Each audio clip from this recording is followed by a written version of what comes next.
Hi friends, welcome to MVS online academy. మనం competitive exams సంబంధించి Indian polity series అనేటువంటి start చేయడం జరిగింది. ప్రీవియస్ వీడియోలో మనం భారత రాజ్యాంగం చారిత్రక నేపథ్యం అనేటువంటి అంశం మీద ఫస్ట్ క్లాస్ చూడడం జరిగింది. ఈరోజు మనం అదే టాపిక్ మీద సెకండ్ క్లాస్ అనేటువంటి చూద్దామండి. ఇంగ్లీష్లో historical background of Indian constitution. Previous వీడియోలో మనం 1600 AD నుండి 1853 వరకు, అంటే 1600 సంవత్సరం ఈస్ట్ ఇండియా కంపెనీ స్థాపించినప్పటి నుండి 1853 చార్టర్ యాక్ట్ వరకు కూడా డీటెయిల్డ్గా డిస్కస్ చేయడం జరిగింది. దాని తర్వాతది 1858 గవర్నమెంట్ ఆఫ్ ఇండియా యాక్ట్. దీన్ని చూడడానికి ముందుగా మనం ఒకటి అబ్జర్వ్ చేస్తే 1857 1857 సంవత్సరంలో సిపాయిల తిరుగుబాటు రావడం జరిగింది. అంటే సిపాయి మ్యూటినీ అనేటువంటి. సిపాయి మ్యూటినీ తరువాత ఈస్ట్ ఇండియా కంపెనీ పాలన అనేటువంటిది ఇండియాలో రద్దయిపోయి డైరెక్ట్గా బ్రిటిష్ గవర్నమెంటే ఇండియన్ అడ్మినిస్ట్రేషన్ చూడడం అనేటువంటి జరుగుతుంది. అదేంటో మనం డీటెయిల్డ్గా చూద్దాం. The government of India act 1858 is also known as the Act for the Good Government of India. This is a previous question. 1858 చట్టాన్ని ఏమని పిలుస్తారండి? The Act of the Good Government of India.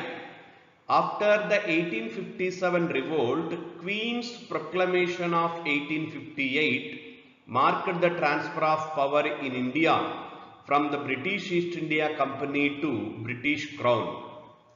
సిపాయిల తిరుగుబాటు తర్వాత ఈస్ట్ ఇండియా కంపెనీ పాలన రద్దయిపోయి, east India company పాలన మాత్రం రద్దయింది. The rule of East India company was ended in India. But East India company ఎప్పుడు పూర్తిగా రద్దయిందండి? 1874లో రద్దవుతూ ఉంటుంది. సో 1858 సంవత్సరం నుండి మన దేశాన్ని ఎవరు డైరెక్ట్గా పరిపాలిస్తున్నారండి? బ్రిటిష్ రాణి గారు.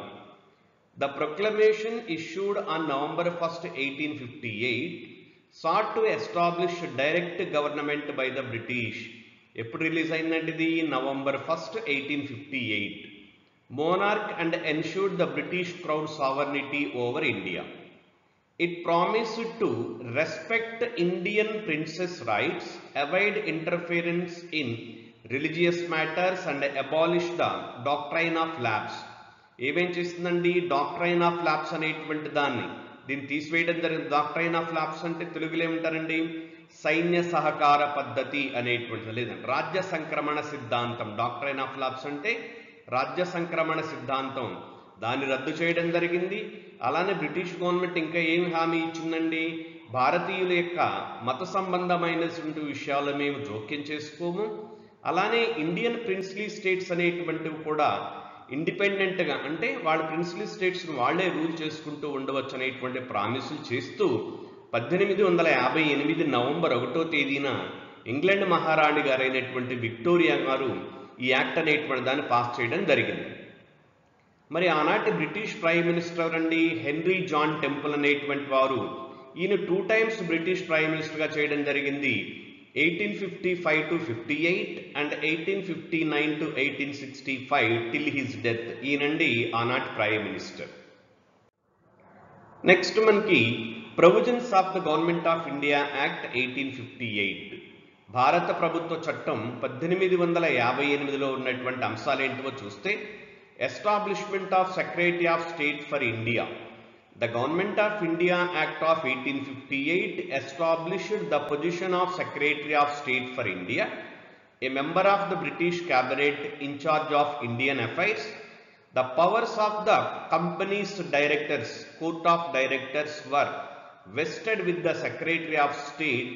The first Secretary of State was Lord Stanley. కొంచెం లెంగ్తీగా ఉంది, డీటెయిల్గా చూద్దాం. ఇదేం చేస్తుందండి? Establishment of secretary of state.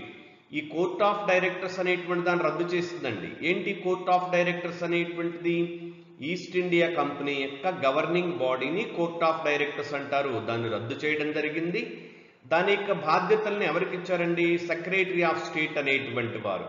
అంటే ఇతను బ్రిటిష్ క్యాబినెట్లో భారత వ్యవహారాల శాఖ మంత్రి. అంటే భారత వ్యవహారాల శాఖ మంత్రి అంటే ఇండియాకి సంబంధించినటువంటి అడ్మినిస్ట్రేషన్ అంతా కూడా ఆయన చూసేటువంటి వారు. ఆయన్ని secretary of state for India అంటారండి. ఇది చాలాసార్లు ఎగ్జామ్స్లో అడిగారు.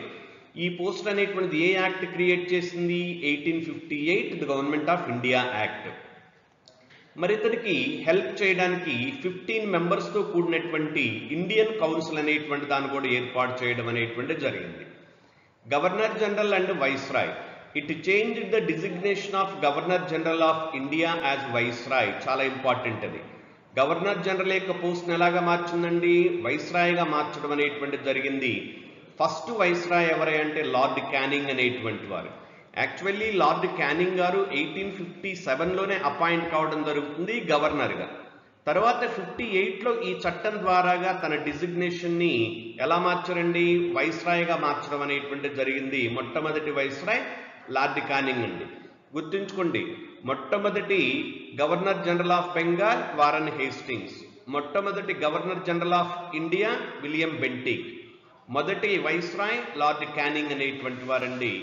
ఇతను బ్రిటిష్ రాణి ద్వారా అపాయింట్ కాబడతారు. అలానే ఇతను బ్రిటిష్ రాణి గారికి అకౌంటబిలిటీగా ఉండడం జరుగుతుంది. నెక్స్ట్ ఇక్కడ the viceroy and governors of the princely states are appointed by the crown. ఇక్కడ కన్ఫ్యూజ్ కావద్దండి. వైస్రాయ్ అంటే ఇండియా మొత్తానికి ఉండేటువంటి వారండి. అంటే ఈరోజు మనం ప్రెసిడెంట్ ఆఫ్ ఇండియాతో కంపేర్ చేయొచ్చు, భారత రాష్ట్రపతితో. ఆయన ఢిల్లీలో ఉంటారండి. తర్వాత గవర్నర్స్ ఆఫ్ ప్రావిన్సెస్ అండి, అంటే వివిధ రాష్ట్రాలకు ఉన్నటువంటి గవర్నర్లు అలానే దేశం మొత్తానికి ఉండేటువంటి వైస్రాయ్, ఈ ఇద్దరు కూడా బ్రిటిష్ రాణి ద్వారాగానే అపాయింట్ కావడం అనేటువంటి జరుగుతుంది. ఇంకా అబాలిషన్ ఆఫ్ డ్యూయల్ గవర్నమెంట్ మనందరికి తెలుసండి. 1784 పిట్స్ ఇండియా యాక్ట్ ఏం చేసింది? డ్యూయల్ గవర్నమెంట్ అనేటువంటి దాన్ని ఇంట్రడ్యూస్ చేసింది. అంటే కోర్ట్ ఆఫ్ డైరెక్టర్స్ ఉన్నదండి, అలానే బోర్డ్ ఆఫ్ కంట్రోల్ ఉన్నది. ఈ రెండింటినీ కూడా అబాలిష్ చేయడం అనేటువంటి జరిగింది 1858 చట్ట ప్రకారం. Princely states. It was decided that the remaining Indian princely states and chiefs would retain their independence. అంటే ప్రిన్స్లీ స్టేట్స్ అనేటువంటి వారు బ్రిటిష్ రాణి గారి యొక్క సార్వభౌమాధికారాన్ని, సావర్నిటీని యాక్సెప్ట్ చేస్తూ వాళ్ళు ఇండియాలో ఇండిపెండెంట్గా వాళ్ళు రూల్ చేసుకోవచ్చండి.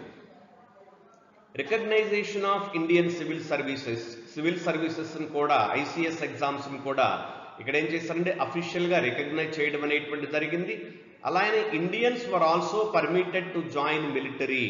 మొదటిసారిగా ఇండియన్స్ని మిలిటరీలో అంటే అఫీషియల్ పోస్ట్కి తీసుకోవడం అనేటువంటి జరిగిందండి. ఇక్కడ గమనిస్తే the act of 1858 was however largely confined to improvements of the administration machinery by which the government of India was to be supervised and controlled in England. అంటే ఏంటంటే 1855 చట్టం ప్రకారం పవర్ అనేటువంటి చేంజ్ అయిందండి ఈస్ట్ ఇండియా కంపెనీ నుండి British మహారాణి గారికి. అంతకు మినహాయించి ఇండియాలో ఉన్నటువంటి అడ్మినిస్ట్రేషన్లో ఎలాంటి మార్పులు చేర్పులు అనేటువంటివి లేవండి. ఏదన్నా స్మాల్ చేంజెస్ అనేటువంటివి జరిగితే అవి ఇంగ్లాండ్లోనే జరిగినాయి ఇండియన్ అడ్మినిస్ట్రేషన్ సంబంధించి. అంతేగాని ఇండియాలో ఎలాంటి స్ట్రక్చర్ అనేటువంటి చేంజ్ కాలేదు. సింపుల్గా గవర్నర్ జనరల్ నేమ్ అనేటువంటిది వైస్రాయ్గా మార్చారు. అంతకు మించి ఎలాంటి మార్పులు అనేటువంటివి లేవు. తర్వాతది కౌన్సిల్స్ యాక్ట్ ఆఫ్ 1861 అండి. ఇదేంటని చూస్తే మనకి in the after math of 1857 revolt, the British government recognized need for administrative reforms leading to acts. ఏం చేశారంటే సిపాయిల తిరుగుబాటు తర్వాత, సిపాయిల మ్యూటినీ తర్వాత బ్రిటిష్ గవర్నమెంట్ ఒక డిసిషన్కి రావడం జరిగిందండి. ఏంటంటే ఇండియన్స్ యొక్క కోఆపరేషన్ లేకుండా మనం ఇండియాని ఎక్కువ కాలం రూల్ చేయలేము. బట్ ఇండియా అనేటువంటిది బ్రిటిష్ వాళ్ళకి చాలా ఇంపార్టెంట్ అండి. నేను ప్రీవియస్ వీడియోలో మెన్షన్ చేశాను, India is a cash cow to British వాళ్ళకి ఇది ఎలాంటిదండి? ఒక కామధేను లాంటిదండి. ఇండియాని వదులుకోవడానికి వాళ్ళు ఇష్టంగా లేరు. As long as possible they wanted to continue their rule in India. So ఏం చేస్తారండి, కొంత లిబరల్ రైట్స్ అనేటువంటివి ఇస్తూ 1861, 1892, 1909 సంవత్సరాల్లో కొన్ని చట్టాలు అనేటువంటి చేయడం జరిగింది. అవేంటో మనం డీటెయిల్గా చూద్దాం. The act was passed by the British Parliament on August 1st, 1861. The act reversed centralization by restoring legislative powers to Bombay and Madras presidencies addressing demands for decentralisation and greater Indian representation. ఇది బ్రీఫ్గానండి. మనందరికీ తెలుసు 1773 regulating act ఏం చేసిందండి, Bombay and Madras గవర్నర్స్ని Bengal governor చేతిలో పెట్టడం జరిగింది. అలానే centralisation start అయిందండి. అప్పుడు ఇది ఎప్పటికీ ఫైనల్ స్టేజ్కి వచ్చిందండి, 1833 చట్ట ప్రకారం టోటల్గా బాంబే అండ్ మద్రాస్ తమకున్నటువంటి లెజిస్లేటివ్ పవర్స్ అనేటువంటి కోల్పోవడం జరిగింది. అయితే 1861 కౌన్సిల్ యాక్ట్ ఏం చేసిందండి, మద్రాసు బాంబే ప్రెసిడెన్సీలకు ఉన్నటువంటి ఈ లెజిస్లేటివ్ పవర్స్ అంటే శాసన అధికారాలు అనేటువంటి మరలా తిరిగి ఇచ్చివేయడం జరిగింది. ఈ విధంగా దీన్ని ఏం చెప్పుకోవచ్చు అంటే it is the first step in decentralisation of Indian administration under crown rule.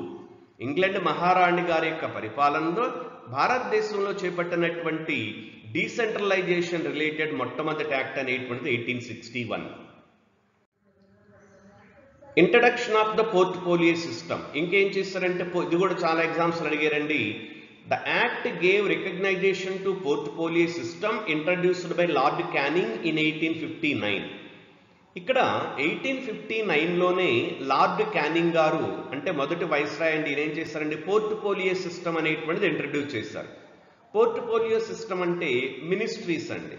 Example మనం ఇప్పుడు తీసుకుందాం, who is the home minister of India అండి, అమిత్ షా. అలానే who is the defence minister of India, Rajnath Singh అండి. Who is the finance minister of India, madam Nirmala Sitharaman గారు.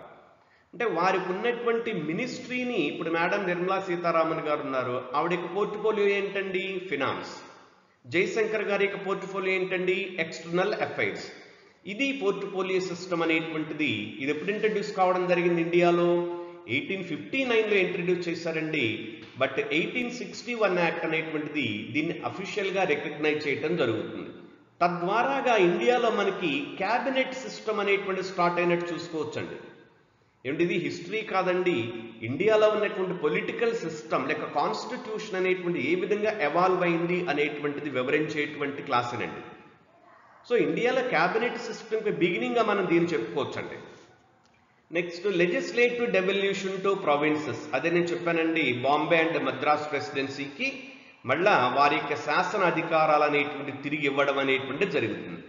ఆ విధంగా ప్రారంభమైనటువంటి డీసెంట్రలైజేషన్ అనేటువంటిది ఫైనల్గా 1937 1937 నాటికి స్టేట్స్ అనేటువంటి వాటికి పూర్తిగా ఇండిపెండెన్స్ ఇవ్వడం అనేటువంటి జరిగింది. స్టేట్స్కి ఓన్గా ఎలక్షన్స్ అనేటువంటివి కూడా కండక్ట్ చేయడం జరిగింది.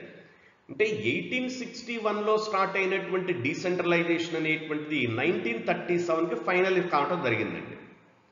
It also established new legislative councils in Bengal. బెంగాల్లో కూడా న్యూ లెజిస్లేటివ్ కౌన్సిల్ వచ్చిందండి 62లో. అలానే north western frontier province 1866 and Punjab 1897లో కొత్త ప్రావిన్సెస్ లైక్ లెజిస్లేటివ్ కౌన్సిల్స్ అనేటువంటివి రావడం జరిగింది. దీనితో పాటుగా ఇండియాలో కొన్ని హైకోర్ట్స్ అనేటువంటివి కూడా ఏర్పాటు చేశారండి. ఇప్పటి వరకు మనం సుప్రీంకోర్టును చూసాము, ఇండియాలో మొదటిసారిగా హైకోర్ట్స్ అనేటువంటివి ఏర్పాటు చేశారు. ఎప్పుడంటే 1862లో ఇండియాలో హైకోర్ట్స్ అనేటువంటి స్థాపించారు. అది Bombay high court, Madras high court and Calcutta high court అండి. ఈ మూడింటిని కూడా ప్రెసిడెన్సీ హైకోర్ట్స్ అంటారు. ఈ మూడు హైకోర్ట్స్ 1862వ సంవత్సరంలో ఏర్పాటు చేయడం జరిగింది. ఈ మూడింటిని ప్రెసిడెన్సీ హైకోర్ట్స్ అంటారండి. ఇప్పుడు అబ్జర్వ్ చేస్తే మనం ఇండియాలో కలకత్తాకి నేమ్ చేంజ్ అయిందండి, అలానే మద్రాస్కి నేమ్ చేంజ్ అయింది, బాంబేకి కూడా నేమ్ చేంజ్ అయింది. బట్ ఆ హైకోర్ట్స్ యొక్క నేమ్ అనేటువంటి చేంజ్ కాలేదండి. ఇప్పుడు మద్రాస్ సిటీ ఉంది, మద్రాసును మనం ఏమంటున్నాం, చెన్నై అంటున్నామండి. అంతేగాని మద్రాసులో ఉన్నటువంటి హైకోర్టుని చెన్నై హైకోర్టు అంటల్లా, మద్రాస్ హైకోర్టే అంటున్నాం. అలానే మహారాష్ట్రలో ముంబై హైకోర్టు అంటల్లా, బాంబే హైకోర్టు అంటున్నాం. బెంగాల్లో కోల్కత్తా హైకోర్టు అంటల్లా, కలకత్తా హైకోర్టు అంటున్నాం. ఎందుకంటే వాటికి ఆ నేమ్ ఎందుకు చేంజ్ లేదంటే అవి ఎప్పుడో స్టార్టింగ్లో ఇండియాలో 1862లో నియర్లీ 150 years బ్యాక్ అవి ఎస్టాబ్లిష్ అయినటువంటివి కాబట్టి ఆ నేమ్స్ అలానే కంటిన్యూ చేయడం జరుగుతుంది. వాటి తర్వాత 1866లో మనకి అలహాబాద్ హైకోర్టు అనేటువంటిది ఏర్పాటు కావడం జరుగుతుంది. భారతదేశంలో అత్యధిక మంది జడ్జిలు ఉన్నటువంటి కోర్టు ఏదంటే అలహాబాద్ హైకోర్టు అండి. ఇది కూడా ఒకసారి ఎగ్జామ్లో అడగడం అనేటువంటిది జరిగింది. Next nomination of Indian members. According to the act the Viceroy may nominate Indians as non-official members to legislative councils. Viceroy గారు కొంతమంది ఇండియన్స్ ని నాన్ అఫీషియల్ మెంబర్స్ అంటే వాళ్ళకు ఓటు హక్కు ఉండదండి. ఆ సభలో, ఆ శాసనసభలో లేక ఆ పార్లమెంటులో వాళ్ళకి ఓటు హక్కు అనేటువంటిది ఉండదు. వాళ్ళ నాన్ అఫీషియల్ మెంబర్స్ అంటారు. ఆ విధంగా లార్డ్ క్యానింగ్ గారు ముగ్గురిని అపాయింట్ చేశారండి. ఆ ముగ్గురు రాజా ఆఫ్ బనారస్, రెండవ ఆయన మహారాజా ఆఫ్ పాటియాలా, మూడో వారు సర్ దినకర్ రావు అనేటువంటిది. ఈ విధంగా మొట్టమొదటిసారిగా ఇండియన్స్ అనేటువంటి వారికి లా మేకింగ్లో, శాసన నిర్మాణంలో ప్రాతినిధ్యం ఇవ్వడం అనేటువంటి జరిగింది. ఇవన్నీ చూస్తే మనకి ఏం తెలుస్తుందండి, ఈ యాక్ట్ అనేటువంటిది కొంత డీసెంట్రలైజేషన్ అనేటువంటి స్టార్ట్ అయింది మనం చెప్పుకోవచ్చును. గవర్నర్ జనరల్స్ ఎగ్జిక్యూటివ్ కౌన్సిల్ చూద్దాం, దీనిలో ఎలాంటి మార్పులు వచ్చినాయి అనేటువంటి. For the executive functions of the council a 5th member was added.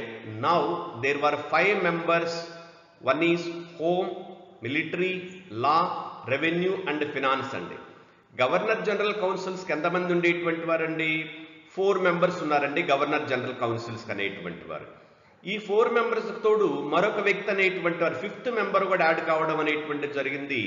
ఆ విధంగా గవర్నర్ జనరల్ కౌన్సిల్కి ఎగ్జిక్యూటివ్ కౌన్సిల్ అనేటువంటిదండి, లెజిస్లేటివ్ కౌన్సిల్ కాదు, ఎగ్జిక్యూటివ్ కౌన్సిల్స్కి 4 members అనేటువంటి వారు రావడం జరిగింది. అదే మనం ప్రీవియస్ స్లైడ్లో చూసామండి, లార్డ్ క్యానింగ్ గారు 3 ఇండియన్స్ని లెజిస్లేటివ్ కౌన్సిల్కి అపాయింట్ చేశారండి. Maharaja of Patiala and Sir Dinkar Rao దేనికి అపాయింట్ చేసిందండి? లెజిస్లేటివ్ కౌన్సిల్కి, శాసన నిర్మాణ శాఖకి. బట్ ఎగ్జిక్యూటివ్ అంటే కార్యనిర్వాహక వర్గం అనేటువంటిది.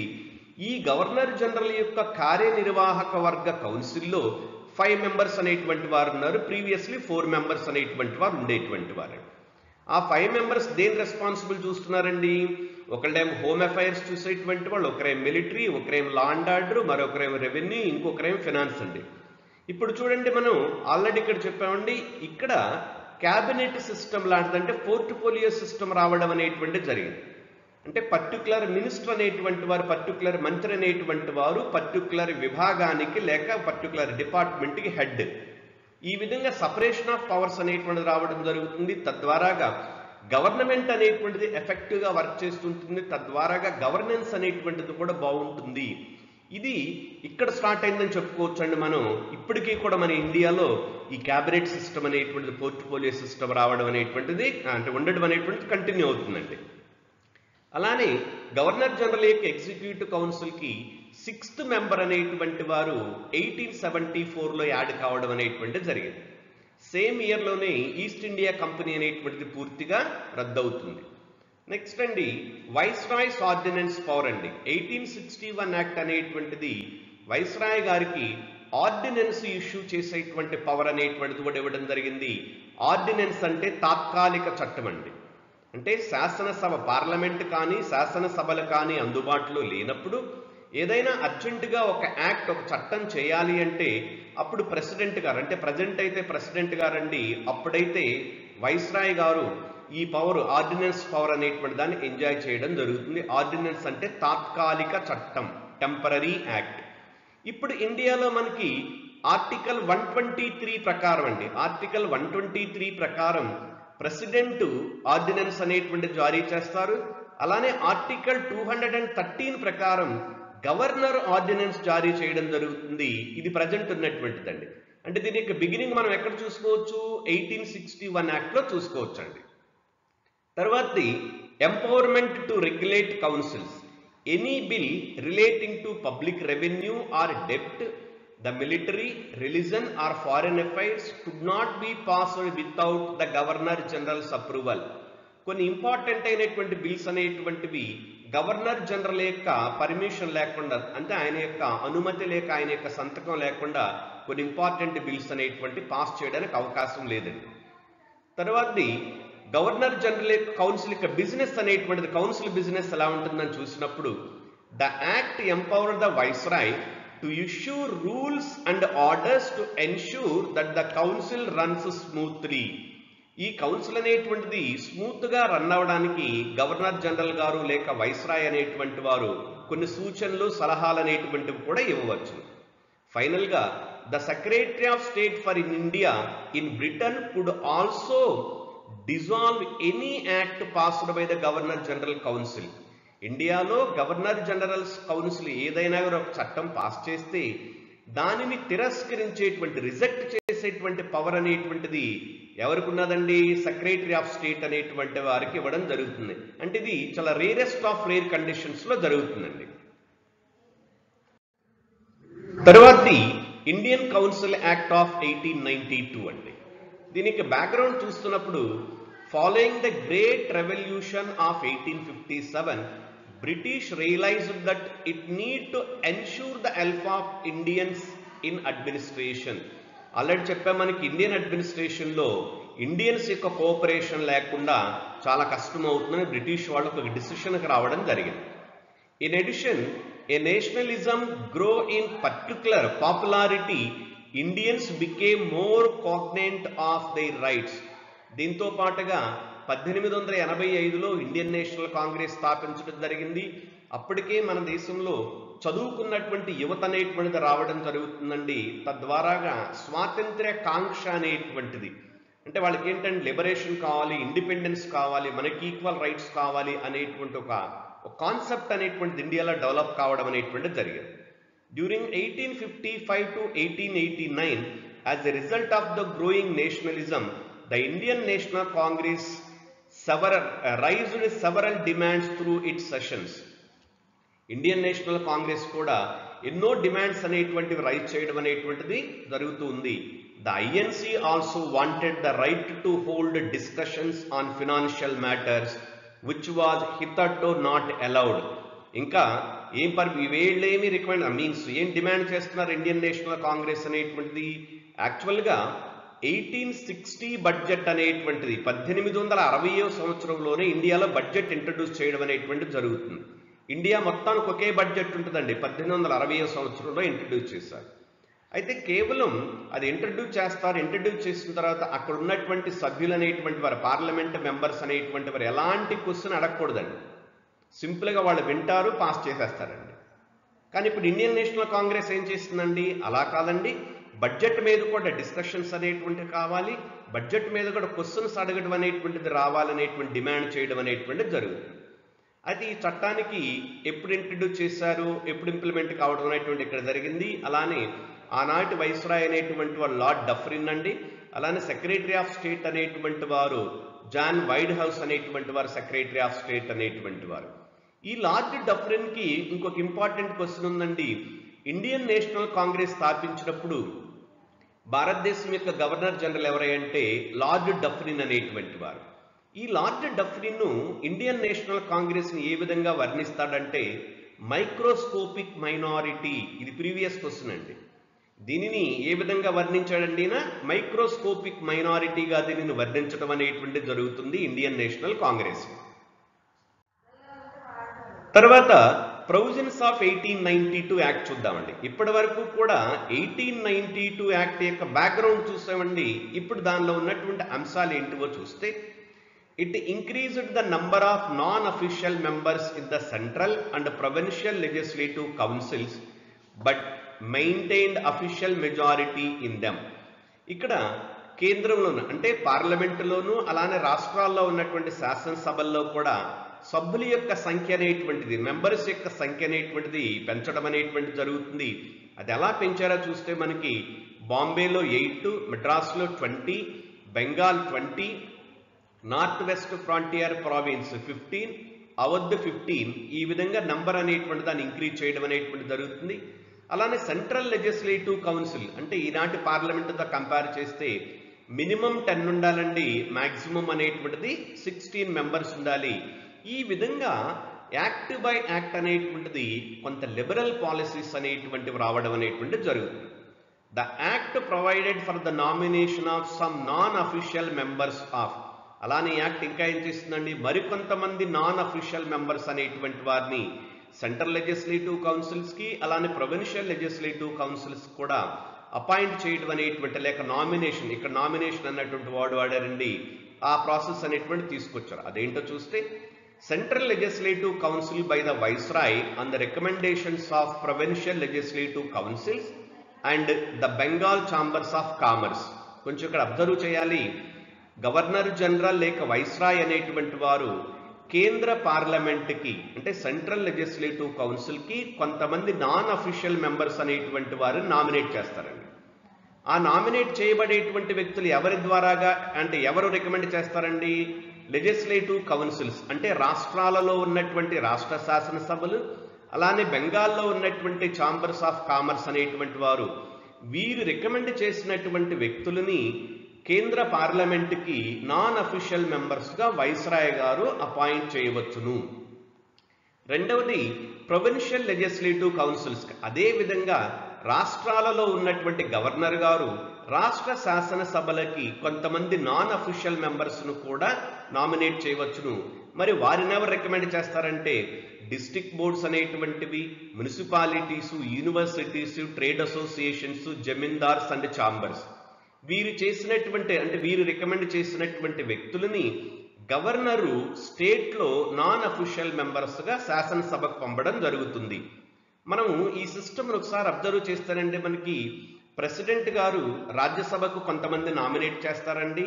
అలానే గవర్నర్ స్టేట్ లెవెల్లో కూడా ఒక ఎమ్మెల్యేని నామినేటెడ్ ఎమ్మెల్యేగా చేయడం అనేటువంటి జరుగుతుంది. అదేవిధంగా గవర్నర్ గారు లెజిస్లేటివ్ కౌన్సిల్ ఈ రోజు ఉన్నటువంటి శాసన మండలికి కొంతమంది వ్యక్తులు అనేటువంటి వారిని కూడా నామినేట్ చేయడం జరుగుతుంది. ఈ ప్రాసెస్ అనేటువంటిది ఇక్కడి నుంచే రావడం అనేటువంటిది జరుగుతుంది. మరొక విషయం మీరు ఇక్కడ అబ్జర్వ్ చేస్తే సెంట్రల్ లెజిస్లేటివ్ కౌన్సిల్ మెంబర్స్ అనేటువంటి వారు ఎక్కడి నుంచి వస్తారన్నారండి? స్టేట్ లెజిస్లేటివ్ కౌన్సిల్ నుండి. అంటే రాష్ట్ర శాసనసభల్లో ఉన్నటువంటి వ్యక్తులు కొంతమంది వ్యక్తులను ఎన్నుకొని ఎక్కడికి పంపిస్తారండి? పార్లమెంట్కి పంపిస్తారు. ఇది ఎప్పుడు ఇంట్రడ్యూస్ అయింది? 1892లో ఇంట్రడ్యూస్ అయింది. ఇప్పటికీ కూడా ఇండియాలో రాజ్యసభ సభ్యులు అనేటువంటి వారు ఎమ్మెల్యేల ద్వారాగానే ఎన్నిక కావడం అనేటువంటి జరుగుతుంది. ఇక్కడ మీరు లింకప్ చేసుకుంటూ ఉండాలండి. But however the word nomination was used instead of elections. అయితే ఇంత ప్రాసెస్ ఉన్నప్పటికీ కూడా ఎలక్షన్స్ అనేటువంటి వర్డ్ అనేటువంటి చట్టంలో మెన్షన్ చేయలేదండి, కేవలం నామినేషనే అన్నారు. కాబట్టి దీన్ని మనం ఎలా చెప్పుకోవచ్చాయంటే 1892 యాక్ట్ అనేటువంటి ఇండియాలో ఇండైరెక్ట్ ఎలక్షన్ సిస్టమ్ అనేటువంటిది ఇంట్రడ్యూస్ చేసింది అని మనం చెప్పుకోవచ్చు. చూడండి, గ్రాడ్యువల్గా మనం ఎలక్షన్ దగ్గరికి వచ్చేసామండి. ఇప్పుడు ఇండైరెక్ట్ ఎలక్షన్ అయిపోయింది, డైరెక్ట్, తర్వాత డైరెక్ట్ ఎలక్షన్ అనేటువంటిది రావడం జరుగుతుంది. The members were given the right to ask questions on the budget which was brought in the Indian Council Act of 1861. Already మనం చెప్పుకున్నట్లు 1860లో బడ్జెట్ ఇంట్రడ్యూస్ చేశారండి. బట్ సభ్యులు అనేటువంటి వారు ఎలాంటి క్వశ్చన్ అనేటువంటిది అడగలేదు. కానీ యాక్ట్ ఏం చేసిందండి? The members were given the right to ask questions. ఈ చట్టం ప్రకారం 1892 చట్టం ప్రకారం బడ్జెట్ మీద క్వశ్చన్స్ అడిగేటువంటి అధికారాన్ని కూడా మెంబర్స్ అనేటువంటి వారికి ఇవ్వడం జరిగింది. అలానే legislatures were allowed to question the executive on matters of public interest but had to give notice of 6 days for it. They could not ask supplementary questions. ఇక్కడ చూడండి అండి, ఇప్పుడు మన పార్లమెంట్లో క్వశ్చన్లు అడుగుతారు కదండి, బడ్జెట్ మీద కూడా సెషన్ ఉంటుంది. అలానే మెంబర్స్ అనేటువంటి వారు మినిస్టర్ల క్వశ్చన్లు అడుగుతూ ఉంటారు. ఆ సిస్టమ్ ఎప్పుడు స్టార్ట్ అయింది? 1892 యాక్ట్లో స్టార్ట్ అవడం అనేటువంటి జరిగింది. The legislatures were allowed ask questions. ఎగ్జిక్యూటివ్ని, కార్యనిర్వాహక వర్గాన్ని అంటే మినిస్టర్స్ని క్వశ్చన్లు అడిగేటువంటి పవర్ అనేటువంటిది కూడా మెంబర్స్కి ఇవ్వడం జరిగింది. అయితే అలా క్వశ్చన్లు అడగాలంటే 6 days ముందుగా మనం నోటీస్ ఇవ్వాలండి. అదే ఈరోజు మన ఇండియన్ పార్లమెంట్లో అయితే 10 days ముందుగా నోటీస్ ఇవ్వాలి. ఈ సిస్టమ్ ఇక్కడే స్టార్ట్ అయిందండి. బట్ సప్లిమెంటరీ క్వశ్చన్స్ అనేటువంటివి అడగలేరు. సప్లిమెంటరీ క్వశ్చన్స్ అంటే ఒక క్వశ్చన్ తర్వాత దానికి రిలేటెడ్గా ఉండేటువంటి మరో క్వశ్చన్ అనేటువంటిది అడగలేరండి. ఒక క్వశ్చన్ తోటి ఎండ్ అయిపోతుంది. Provincial legislative councils were given more powers including the ability to propose new laws or repealed old ones with the governor generals assent. అలానే రాష్ట్ర శాసనసభలకు కూడా అధికారాలు అనేటువంటి కొంచెం ఎక్కువగా చేయడం అనేటువంటి జరిగింది. ఇక్కడ నోట్ అనేటువంటి చూస్తే it established the foundation for a more representative form of government by allowing non officials members to serve on legislative councils. Already చెప్పినట్లే మనం ఇది కొంత ఎలాంటి గవర్నమెంట్ ఎస్టాబ్లిష్ చేస్తుందండి? రిప్రజెంటేటివ్ గవర్నమెంట్, అలానే అకౌంటబుల్ గవర్నమెంట్ అనేటువంటి దాన్ని ఎస్టాబ్లిష్ చేయడం జరుగుతుంది. ఇప్పుడు మనం మరొక ఇంపార్టెంట్ అనేటువంటి యాక్ట్ గురించి చూద్దాం. అదే ఇండియన్ కౌన్సిల్ యాక్ట్ ఆఫ్ 1909. దీని బ్యాక్గ్రౌండ్ చూస్తే the act is also known as మార్లే Minto reforms. ఈ చట్టానికి మరొక పేరేంటండి? మార్లే మింటో రిఫార్మ్స్ అని కూడా పిలుస్తుంటారు. అలా పిలవడానికి కారణం వచ్చేసి లార్డ్ మార్లే అనేటువంటి వారు secretary of state for India and lord Minto అనేటువంటి వారు వైస్రాయ్ అండి. వీరిద్దరి కాలంలో జరిగినటువంటి చట్టం కాబట్టి దీన్ని మార్లే మింటో రిఫార్మ్స్ అని కూడా పిలుస్తుంటారు. This act amended the Indian councils act of 1861 and 92. Previous గా ఉన్నటువంటి 2 కౌన్సిల్స్ యాక్ట్స్ ని ఇదేం చేసిందండి? అమెండ్మెంట్స్ అంటే సవరణ చేయడం జరిగింది. Lord Curzon carried out the division of Bengal in 1905. ఇప్పుడు మనం చూస్తున్న బ్యాక్గ్రౌండ్ అండి 1909 చట్టానికి ఉన్నటువంటి బ్యాక్గ్రౌండ్ లేక కారణాలు అనేటువంటివి. లార్డ్ కర్జన్ ఏం చేశారండి? బెంగాల్ని విభజించడం అనేటువంటి జరిగింది 1905లో. దానికి రిజల్ట్ గా ఇండియాలో వందే మాతరం మూమెంట్ లేక స్వదేశీ మూమెంట్ అనేటువంటిది రావడం జరిగింది. For the first time the Indian National Congress demanded home rule in 1906. Indian National Congress మొట్టమొదటిసారిగా స్వపరిపాలన అనేటువంటిది, హోమ్ రూల్ అనేటువంటిది మాకు కావాలని డిమాండ్ చేయడం అనేటువంటిది జరిగింది. In Calcutta session of Congress which was presided by Dadabhai Naoroji, the resolution of Swaraj was taken.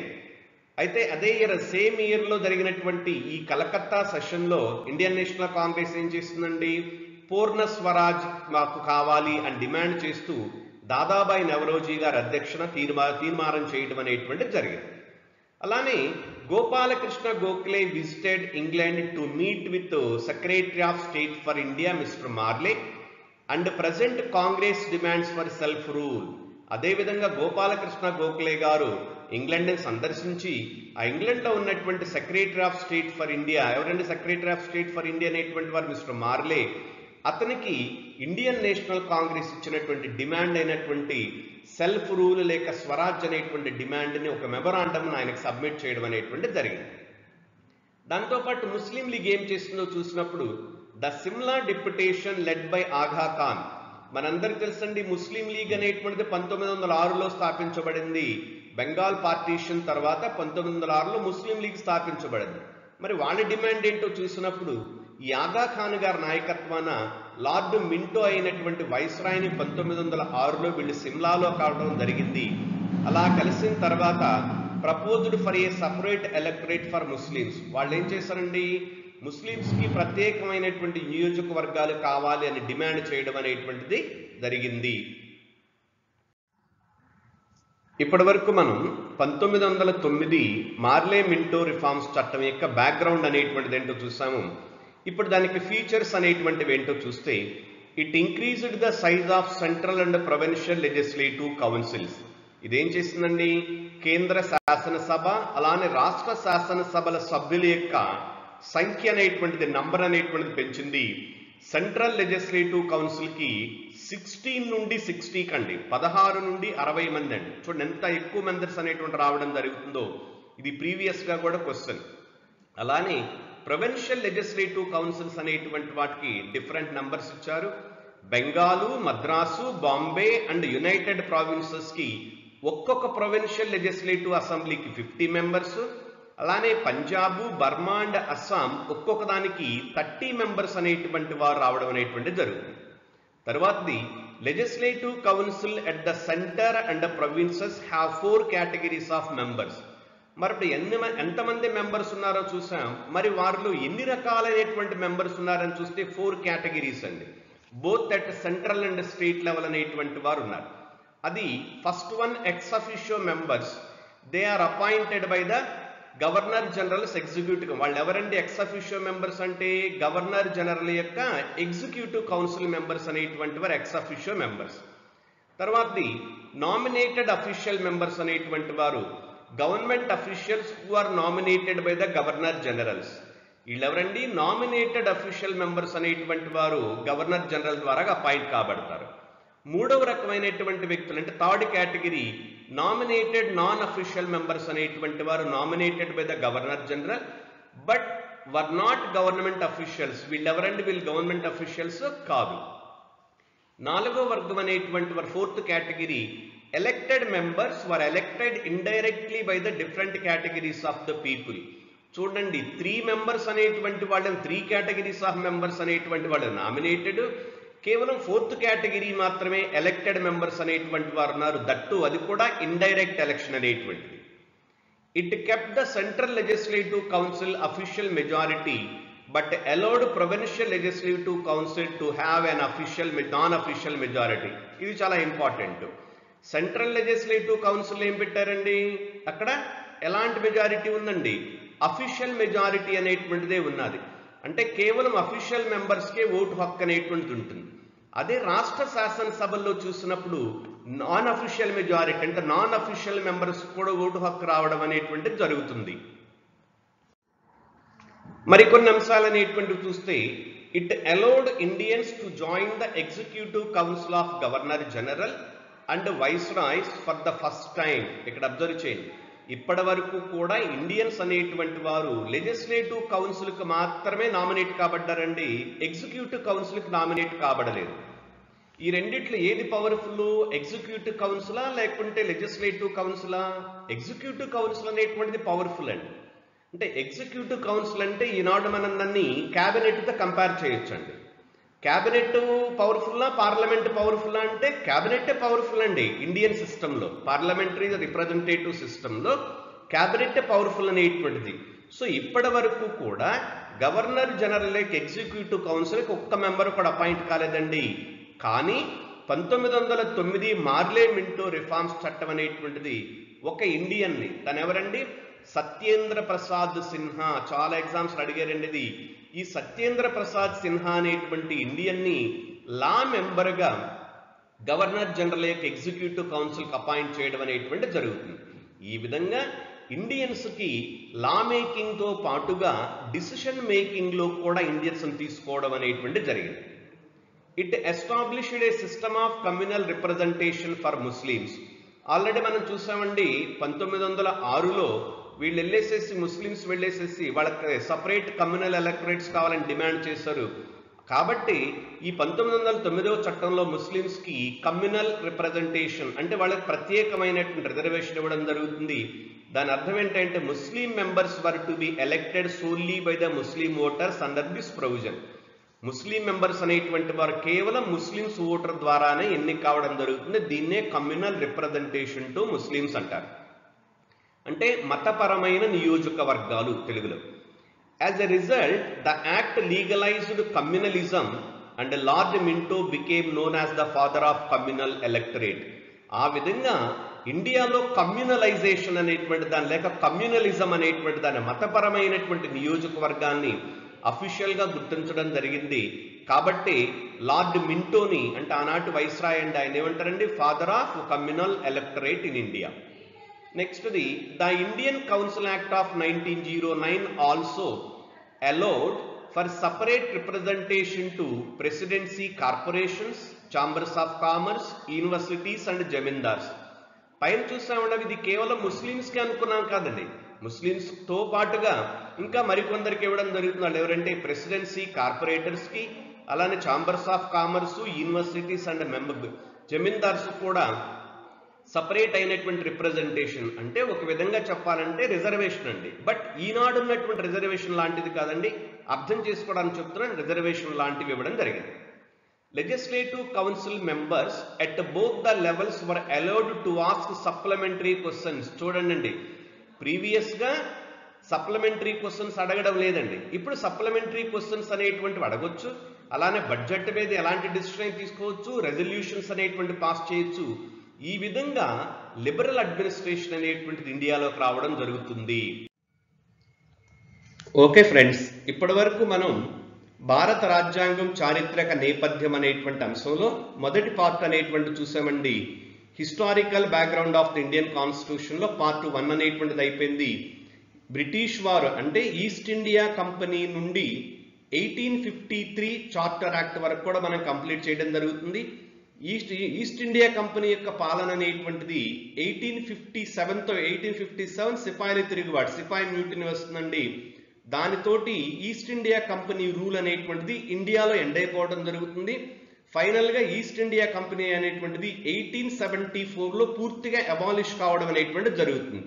ఇండియాలో ఉన్నటువంటి టోటల్ బ్రిటిష్ వారి పరిపాలన 2 భాగాలుగా చేస్తే 1857 వరకు ఉన్నటువంటిది కంపెనీ రూల్ అంటారు. 1858 నుండి 1947 వరకు ఉన్నటువంటి దాన్ని ఏమంటారంటే క్రౌన్ రూల్ అంటారు, లేకపోతే ఇంగ్లాండ్ రాణి గారి పరిపాలన. ఇప్పుడు మనం దేన్ని కంప్లీట్ చేసామండి? ఇండియాలో ఈస్ట్ ఇండియా కంపెనీ పాలనలో ఉన్నటువంటి చట్టాల గురించి, అంటే కంపెనీ రూల్ అనేటువంటి ఎండ్ అయిపోయింది. అది పార్ట్ 1 గా. నెక్స్ట్ మనం పార్ట్ 2లో ఏం చేస్తామండి? క్రౌన్ రూల్ అంటే 1858 నుండి 1947 వరకు ఏ విధంగా కాన్స్టిట్యూషన్ డెవలప్మెంట్ అయినటువంటిది చూడడం అనేటువంటిది జరుగుతుంది. Thank you friends. ఇలానే వీడియోస్ అన్ని కూడా కంటిన్యూగా వాచ్ చేస్తూ ఉండండి, నోట్స్ రాసుకుంటూ ఉండండి. ప్రతి టాపిక్ కి కూడా డీటెయిల్డ్ గా నోట్స్ అనేది మీన్స్ ఇక్కడ క్లాస్ అనేటువంటి మీకు ప్రొవైడ్ చేయడం అనేటువంటి జరుగుతుంది. అవకాశం ఉంటే దీన్ని మీ ఫ్రెండ్స్ కూడా ప్రమోట్ చేయండి. కారణం ఏంటంటే ఇది అన్ని రకాలైనటువంటి కాంపిటేటివ్ ఎగ్జామినేషన్స్ ఉపయోగపడుతుందండి. సివిల్ సర్వీస్ ఎగ్జామ్ నుండి కానిస్టేబుల్, ఎస్ఐ అన్ని రకాలైనటువంటి ఎగ్జామ్స్ కూడా ఉపయోగపడడం అనేటువంటి జరుగుతుంది. Thank you friends. Once again I'm very thankful to you.